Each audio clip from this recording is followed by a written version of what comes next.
L'actualité du Sénat et d'un autre texte dont vous êtes la rapporteure, Françoise Dumont. C'est un texte qui vise à mieux valoriser les sapeurs-pompiers volontaires. Avant d'en parler avec vous, Sandra Cerquera nous explique ce que contient ce texte. Parmi les 250 000 pompiers exerçant en France, 80% sont volontaires. La proposition de loi qui fait consensus entend valoriser ce volontariat. Pour susciter des vocations, le texte prévoit une bonification pour la retraite des sapeurs-pompiers sous la forme de l'attribution de 3 trimestres, au bout de 10 ans d'engagement. Un accès facilité au logement social également. Autre article qui retient l'attention dans cette loi, l'aggravation des sanctions pour le délit d'outrage commis contre un sapeur-pompier. Est également prévue la mise en place du 112 comme numéro d'appel d'urgence unique pour fusionner les 13 numéros d'urgence existants. Les sénateurs ont conservé le principe d'une expérimentation, mais ont raccourci sa durée de 3 à 2 ans.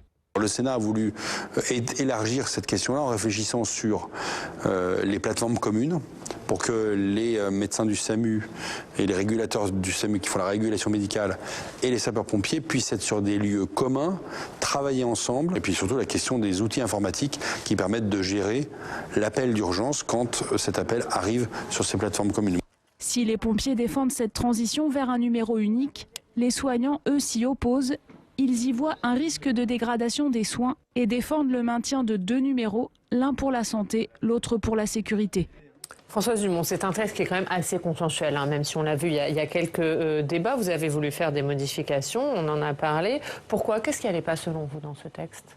Ce qui n'allait pas dans ce texte, c'était la reconnaissance jusqu'au bout, quelque part, de l'engagement des territoires dans la sécurité civile. La sécurité civile, c'est un sujet majeur, on l'a vu, qui est sollicité maintes fois. On l'a vu dans mon département, le Var, cet été, hein, les feux catastrophiques que nous avons vécus il y a peu de temps, il y a quelques jours, dans le Gard, avec ces inondations aussi meurtrières.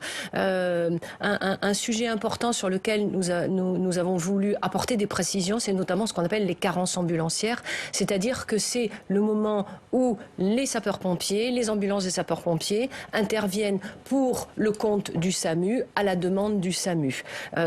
Les carences ambulancières explosent dans l'ensemble de nos territoires, ça représente une charge de plus en plus lourde pour nos SDIS, services départementaux d'incendie et de secours. C'est donc une charge de plus en plus lourde pour nos collectivités. Nos services départementaux sont financés par les départements et par les communes. C'est donc un transfert de charges, globalement, de l'État vers les collectivités. On a voulu rééquilibrer ce sujet-là et faire en sorte que ce qu'on appelle la requalification, qui est peut-être un terme un peu barbare, mais qu'à un moment donné, on puisse dire et repréciser les choses et dire c'était une carence, oui. Donc c'est l'État, la santé doit rembourser le SDIS, ou ça n'était pas une carence et on prend en charge. On le rappelait dans ce sujet, 80% des pompiers à l'heure actuelle sont des pompiers volontaires. Absolument. Sur les 250 000 pompiers français. Vous nous parliez de ce modèle de sécurité civile et de l'importance de la sécurité civile française. Est-ce que quand on voit ce chiffre, on peut craindre que notre modèle de sécurité civile soit en danger aujourd'hui? Est-ce qu'il faut craindre une crise des vocations? Alors, une crise des vocations, non. Partout dans les territoires, il y a une véritable fierté pour nos sapeurs-pompiers et à devenir sapeurs-pompiers, notamment sapeurs-pompiers volontaires. En revanche, effectivement, il y a une menace qui plane depuis un certain nombre d'années et nous avons pointé du doigt hier soir ce sujet-là. C'est ce qu'on appelle l'arrêt Matzak, c'est-à-dire que c'est une jurisprudence de la Cour de justice européenne qui tend à reconnaître le sapeur-pompier volontaire comme étant un travailleur au style du droit du travail. Si cet arrêt de Matzak est transposé à la France, on vient alors faire exploser complètement notre modèle de sécurité civile, puisque vous l'avez justement rappelé, 80% de nos sapeurs-pompiers sont des sapeurs-pompiers volontaires, c'est-à-dire que là, on ne pourrait plus, parce que c'est le propre du sapeur-pompier volontaire, concilier activité professionnelle et engagement de sapeurs-pompiers volontaires. Globalement, on ne pourrait plus traiter que du feu, et tous les secours à personnes qui impacte beaucoup et demande beaucoup d'engagement, c'est 80% aussi du fonctionnement des SDIS, pratiquement ne pourrait plus être réalisé. Donc là, effectivement, il y a une menace. Nous avons demandé hier au gouvernement de prendre, d'une part, de retirer cet article-là sur Matsac et de prendre une position. Le gouvernement va dans votre sens là-dessus?